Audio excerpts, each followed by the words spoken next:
the new workshop dashboard.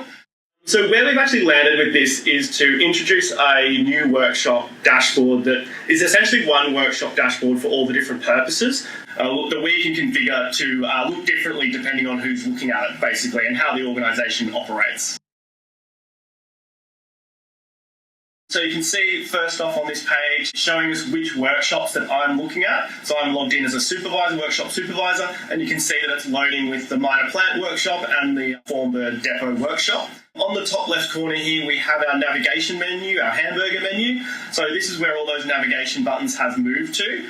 So you can see here you can reload the dashboard, you can access your monitoring and scheduling calendar, do all your normal things like access the request list, materials, time recorders, asset list, all your usual navigation items that you want from this page. Then in this first panel here, you'll see it's collapsed at the moment, it's just the blue bar. So to open this panel or expand this panel, I can select anywhere on the panel and that will expand it. The dashboard actually remembers your choice as a user. So if I now refresh my page, it'll remember that I had that panel open next time I refresh the page. And that's specific to the device, so that's cached to your specific browser. So if you go and log in on your phone, it may not remember the way it was before for you. So you can see here we've got some requests for easy access, I guess. So as a supervisor, the things that I'm probably commonly going to want to make: new internal requests, new repair requests, and new service requests. So the next part here is that triage queue. So this is all the new things that are coming in that need our attention. So what we kind of saw was that there was a lot of different sources for workshop activity, and it would be good to be able to kind of get an overview of where those things are coming from and the scale of what's coming in as well. So this is where we've got things like repairs and failed checks. So those would be repair requests that have been generated, or daily drivers that have been done that are reported failures based on that urgent priority, and those with non-urgent priority. And you can see for each of these rows, each of these groupings, we're breaking it into what's been created today, what's been created in the last 7 days, and what's been created older than that. And you've also got additional groupings for how recently they've kind of been addressed as well. So what's like currently been changed or updated. At the top of this as well, you see the triage conditions. So to have a triage queue, we need to be able to identify like how something should be in the triage queue and what gets it out of that triage queue as well. So this is where we've looked at it and said really the key things are the scheduling of it, so the expected start and completion, when we're thinking it's going to occur, and who it's assigned to, being the assignee on the request of work order or the workshop as well. And those items are going to be configurable for you guys. So as an organisation, say, oh, well, we consider it triaged if we've scheduled it in the workshop at some point in time. Or you might say, oh, well, it's been assigned to somebody, so we consider that triaged. Or it could be both of those things are required for it to be triaged. So there's a little bit of configurability that we can achieve there. So within this triage panel, below this summary table, we've got the details that make up that. So that's all of the items. So you can see here we've got a whole lot of different things in here, and we can see the actions that are needed to triage this item. So it's needing an expected start and completion. All these items are needing expected start and completions. And you can see some basic details about them there.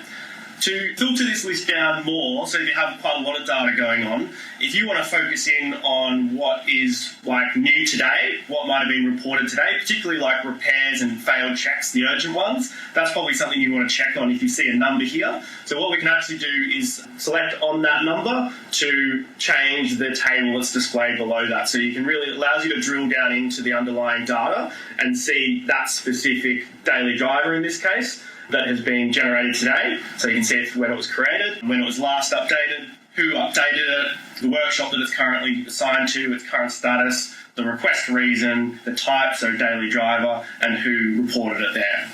So likewise, if we want to see what's created in the last 7 days, so if something's kind of been created but it hasn't been addressed today, or maybe over the weekend, what's been created, you can click on that number instead, and that'll give you those items that were created in the last 7 days as well. So those things that maybe are a little bit outstanding, needing to be triaged. Allows you to focus in on the data in different ways. What to actually do to get something out of the triage queue.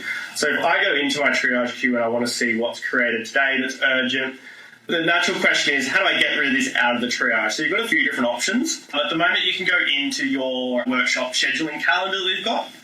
So you can go in there and address it there, or you can go into the item itself and schedule it this way. So this is this daily driver that's been submitted, a failure on the lights and reflectors. Then down in the assignment and status section, this is where I can actually schedule it and assign it to start to clear it from that triage queue, so I can give it a expected start and completion. You've also got the option of using the scheduling calendar as well. So if you open up this scheduling panel, we can actually schedule it in using this interface. I can schedule it in for this afternoon. And basically what that does is it's a graphical interface to allow you to select on the calendar where you want it to be, and it automatically populates the expected start and expected completion, and automatically populates that expected minutes to complete as well. And then we can save our changes. And that should get it out of triage queue for that one. Continuing down the page, the next section is really the current activity. So kind of moving away from triage, I could probably actually collapse that panel there if I like, and I can see my current activity. So the current activity panel is really what the workshop is currently working on. I mean, it could be multiple workshops, depending on your configuration. So you can see here we've got custom filters. So you can see what's in the yard, what start is overdue, what's expected today, what's expected in the next 7 days, supervisor review required, and requests completed today as well. And you can actually click on these headings as well here. So if I scroll down a little bit, you can see by selecting requests completed today, I can see all of those requests that we've set to work complete today, and it shows you what those statuses will be. So it's pending, open, drop off, in progress, pick up, and work complete. I can change this as well. So maybe I want to see start overdue. You can see that's now changing this table and showing me requests that are start overdue and the corresponding work orders that are under that as well. So we've got this request header row, I guess, which groups together the different work orders that sit underneath that particular piece of work. And then we've also got, in addition, if I go to all, clear all filters. So that's taking me back to my initial state there by selecting clear all filters. And you can see that we also have these options here which give you a lot of flexibility. It automatically loads to show you the pending, open, drop off, in progress, pick up, and work complete ones. So that kind of addresses an issue that we had where closed requests were kind of clogging up the workshop dashboard. But you can still access those really easily by just saying, oh, actually, I'd really like to see those closed ones. So that you can see that's added it to the statuses that we're viewing. And I can also remove the other ones if I want to. And that'll just leave me with those closed ones you can see in the status column there. Collapse that panel for myself. And then we can start to see more of what's on this report. So we've got our time recorders section here. So these are all the time recorders in the last 7 days. And we can now also group these by work order. So you can see a particular work order. So we've got 2101 here. It's a PM service. And we can see that Ed added some time to it. And we can see that he added 6 hours of time to that. Or we've got this other PM service down here. We've got our header row grouping our different time recorders. And we can see the total time that's been added to that work order being 10 hours, and then also the time of each underlying time recorder for each of those people who have added time to that work order as well. And I can switch it back to group by user. So that's grouped by user. So this is what Ed's done. We've got it broken down by user and then days. So we've got what he did on Tuesday, what he did on Monday, and we've got Paul, what he did on Thursday. And you can see the total time for each day there as well.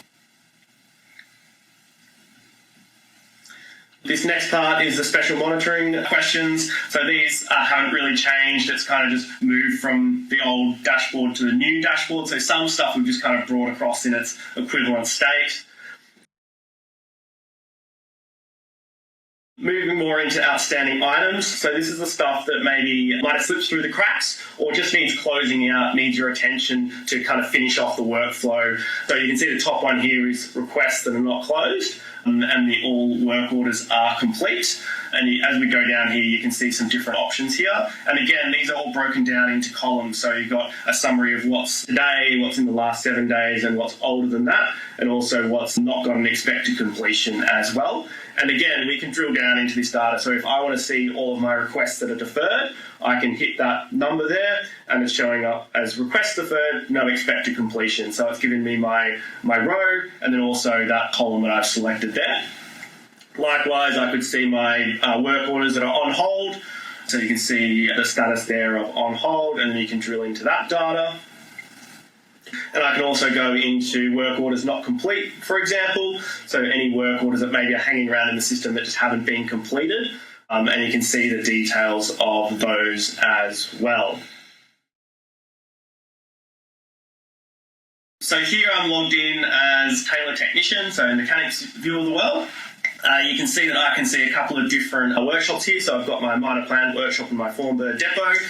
But you can see already that this is configured in a different way. So there's no triage queue for the technicians in this environment, the way we've configured it. But you still do have that current activity that they can go in and see, what's in the yard, what's expected today, all of those things. But it does default to just show them what's assigned to me. So as Taylor Technician, what are the work orders that I'm actually assigned to that I need to focus on? So it defaults to that particular view. I can change that as well. So I can say, I'd actually really like to see all of the details of all the different jobs that are happening. Or maybe I do want to see what's kind of expected today for the whole workshop. I can answer those questions by using these filters and showing different items in the table here. But then it's obviously easy also to switch back to, I just want to see what's assigned to me. I might just need to clear that filter. And then go back to seeing just what's assigned to me. So then I can, go into my work order, add my time, fill in my technician's report, add any materials that I've used, all of those sorts of processes. Moving down the page, you can see that they've got access to see time recorders. They've got their special monitoring. They can still see outstanding items as well. So we're not blocking the mechanics from seeing stuff. It's more about kind of focusing the dashboard for them on what needs their attention on a daily basis every time they visit the dashboard.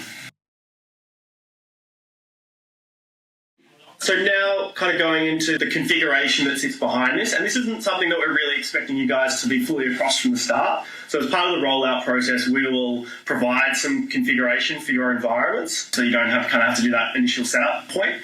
But just to kind of go through and show you what's there, this is where people can actually control what they see, and as an organisation, you can control how the system is used. So you can see the configuration that's currently loaded for this person, which is the technician dashboard configuration.